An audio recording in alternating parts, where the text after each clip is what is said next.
Pinag-usapan natin kahapon yung paglalagay sa state of na calamity nitong Isabela, itong Cagayan, dahil sa tuyot na ang Drought. lupang sakahan.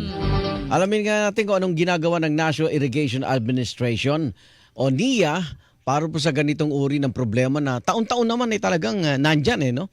Narito pang ating administrator ng NIA, Engineer Eduardo Guillan. Engineer Guillan, Igan at Connie, magandang umaga po. Good morning po.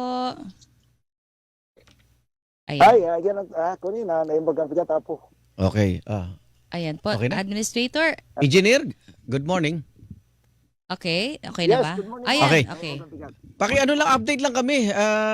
Cagayan at Isabela nasa state of calamity dahil sa tagtuyot ng mga sakaan. May mga ibang lugar din no, na nakakaranas po niyan. Ano na po ang papel ng NIA dito, Engineer Guillan? Well, kaya alam mo, proactive po tayo. Kaigan, ang totoo niyan, yung pagbabago ng cropping calendar natin, malaking tulong yan. In Oo. fact, yung dam natin dyan sa Magat, sa Isabela, ay puno pa naman, okay pa naman yung tubig. Hindi siya, wala kaming problema sa tubig ng ating dam. Oo. So, yun po yung ating ginagawa. Tsaka, yung iba namang areas, ang nilatagan ho natin yan, naman marami po tayo na paggawa ng mga solar pump irrigation projects. Okay. Nakita nyo naman po, sunod-sunod yung inauguration natin ng ating presidente. Kaya po, kung sa NIA po ay lahat ginagawa natin, pati yung tinatawag naming alternate wetting and drying, AWT. Nakakatipid po kami ng up to 30% ng patubig yan. So, Okay. yun po ang Kung proactive po ginagawa tayo, ng NIA. ba't di natin naagapan po itong Isabela at Cagayan, Engineer?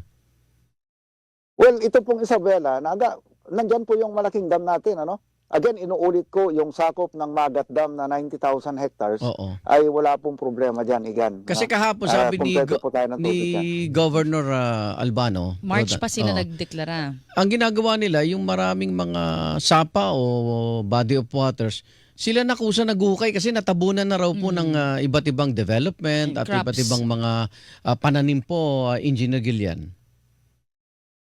Yes po, yes po. Marami kasing area diyan, Ito ang malungkot diyan, Oo. Actually ang Isabela along Cagayan River Basin yan, Napansin ko nung pumasok ko kasi niya, yung 1 million na natitirang hindi pa irrigated ay along ng major river basins natin.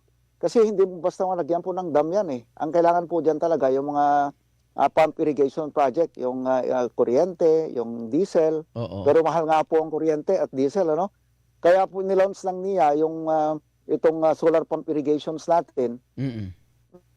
dahil kami nalulungkot dahil kung saan yung maraming tubig doon pa hindi irrigated, Okay. So, alam nyo kasi Igan, ang mga malalaking ilog kasi pag nilagyan mo ng dam, malalaki yan ay sobrang mahal at saka magbabaha upstream, Okay. Ang tanging paraan nandyan is yung mga pump irrigation. So, Okay. yun naman po ang ginagawa ng gobyerno ngayon. Massive po yung paglalagay natin ng solar pump irrigation projects Oo. po. Yung mga dam ba natin hindi pa apektado nitong wala pang El Nino, Yun na nga. nakakatulong pa rin nagbabanta sila sa mga kailangan ng magsasaka.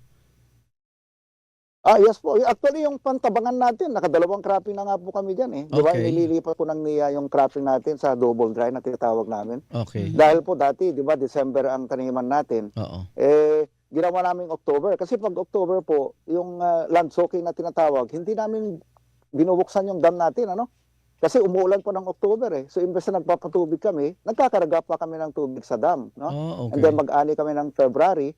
Ang kagandahan po noon, yung pag-ani nila ng February ng mga farmers natin, parang off-season cropping yan eh. Harvest yan eh. So mas mataas po yung pinagbentahan nila ng palay Oo. nila.